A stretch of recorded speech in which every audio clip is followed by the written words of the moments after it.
It's about to go down. Showdown of the Fantastic Four, the best flagship smartphones you can grab right now. So to kick things off, all of these smartphones are water resistant except for the Pixel XL, which is unfortunate because this is a heavy hitter smartphone. All of these smartphones are designed drastically different from one another. The iPhone 7 Plus still rocks the classic iPhone design that we're all used to on both the front and back, incorporating a secondary telephoto lens, and more on the cameras later on. Now I do prefer the matte black finish. I think it looks and feels pleasing in the hand, plus it maintains that uniform color all around, unlike the other color options available. As for the Pixel XL, its half glass and half aluminum construction is a bold approach that I happen to take a liking to, as well as for the layout of the sensors up top. That leaves me with my two personal favorite design choices, the G6 and the S8 Plus, mostly because they look best in aluminum, or silver I should say, but also because they both feature beautiful near bezel-less 18:9 displays.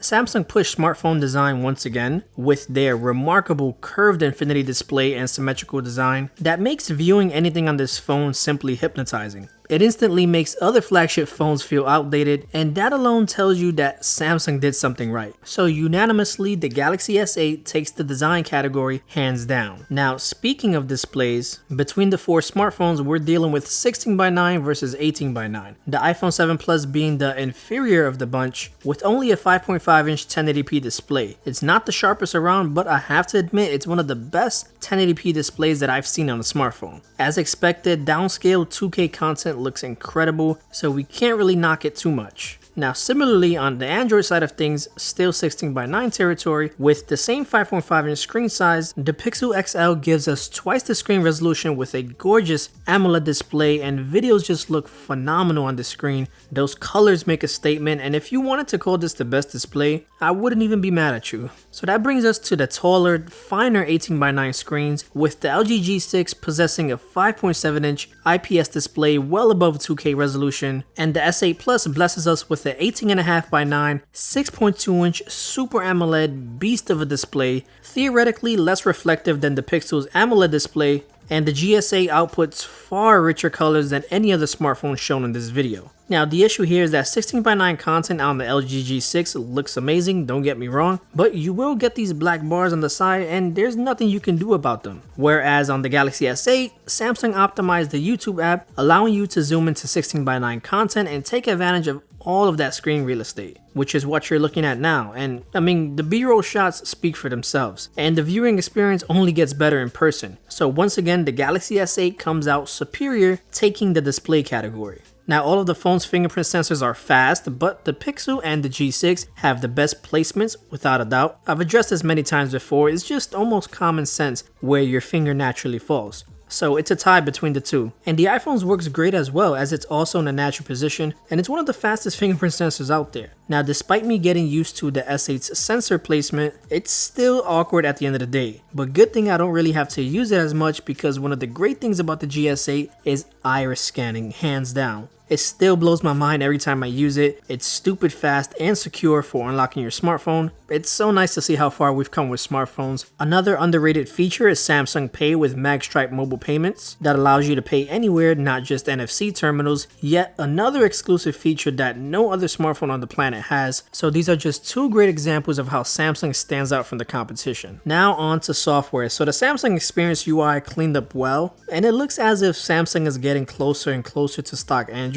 But then I woke up. The cleaner look borrows some gestures from the Google Pixel. You can customize it out the box with its robust theme store and generous collection of wallpapers. They really stepped up their library. Now for the G6, LG software doesn't really impress me at all. It's a little bland in terms of features, and I'm just not a fan of the skin at all. But like Samsung, they also give us a theme store of their very own, so both phones are great for customizing your smartphone right out the box if you're into that kind of stuff. So Samsung pioneered true multitasking on smartphones, but it's not the strongest selling point these days since it's already a stock feature on Android 7.0 Nougat. So on the G6 and the Google Pixel, you can also utilize multi-window, and for me, multi-window on the Pixel is certainly a lot more fluid than the other devices. But the GS8 offers more productivity with detachable floating windows pixels and such. Unfortunately, the iPhone has no place in this conversation because the most we get is being able to just switch between windows quickly on iOS, but it's not exactly in multitasking territory just yet. iOS, however, is far superior with its 3D Touch technology. That is a huge selling point for me, and I'm a big fan of 3D Touch that allows you to physically press down on apps to perform more actions. So the GSA also has a 3D Touch of their very own, but it's only active in the home button area, so it's pretty limited there. It simply just takes you back to the home screen from whatever it is you were doing, and I use this a lot when I'm waking up my device. Now, most iOS apps do support 3D Touch, and Apple is great when it comes to making sure their technology isn't forgotten and integrated with their software nicely, and the closest we get to that on Android is app shortcuts on the Google Pixel via Android 7.1 Nougat. So by simply long touching apps, you can perform more actions just like you can on iOS, but even then, only a few Android apps support this feature at the moment, which speaks on behalf of the great stability in iOS. And the fact that we don't see 7.1 Nougat on the GS8 or the LG G6 supports my previous statement. Both the iPhone 7 Plus and the Google Pixel offer the best user experience in my opinion. They both offer fluidity, stability, reliable updates. I think iOS in general has the better ecosystem, but just the simple fact that you can just do more with Android, for me, the Google Pixel wins the software category.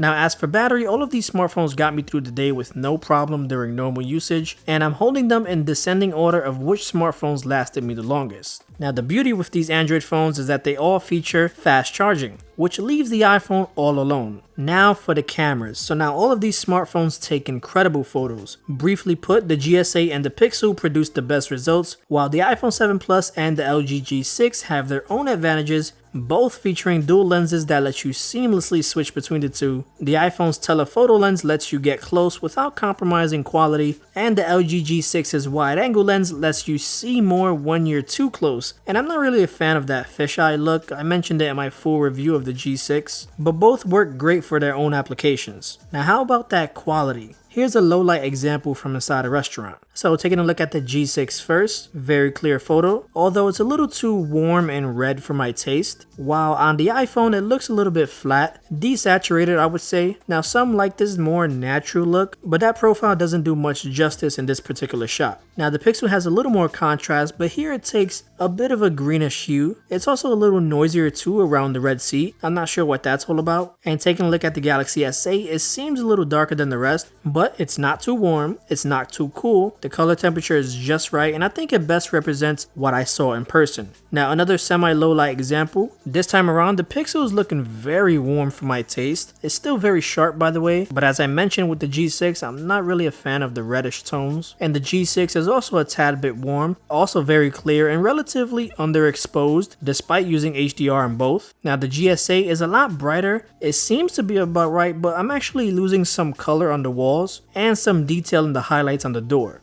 And lastly, I think the iPhone knocks it out the park. It just looks the best out of all of them, just the right amount of exposure and color, and it's a lot closer to what I actually saw in real life. And lastly, we have an outdoor shot with all elements included. So starting with the iPhone again, nice details in the clouds, still a little underexposed, and we still see these flat colors that's been consistent throughout these images. Take a look at that red for example, it looks a little bit desaturated, and it's most noticeable when you compare it to the G6. Much better red color from the G6 as well as in the skies and the trees. Now this is also a great example of LG's over sharpening up in those leaves that I'm not really a fan of, and I've addressed this before in the past. Now I think the Pixel got the exposure right, and it also did a better job with HDR. Those green leaves pop really nicely, I'm really digging them, and the building is also properly exposed as well. Now that red loses some of that punchy color that I liked about the G6. And finally, the Galaxy S8 seems to have outshined the rest, taking the great features from all of the photos, and it gave us the best result. And you can see that we got that red color back without compromising anything else in the photo. A very well balanced image. So the Galaxy S8 has been the most consistent camera in my day-to-day experience, but you know the old saying, the best camera is always the one that's in your pocket. Results are subjective to application and user skill, though my two personal favorites are the Galaxy S8 and the Google Pixel. Let me know what's your pick. Go ahead and drop those comments down below, and be sure to kiss that like button if you like videos like this and you'd like to see more. If you're new to the channel, be sure to subscribe for some more awesome tech videos. Thanks for watching. JQ with Tech Creation, over and out.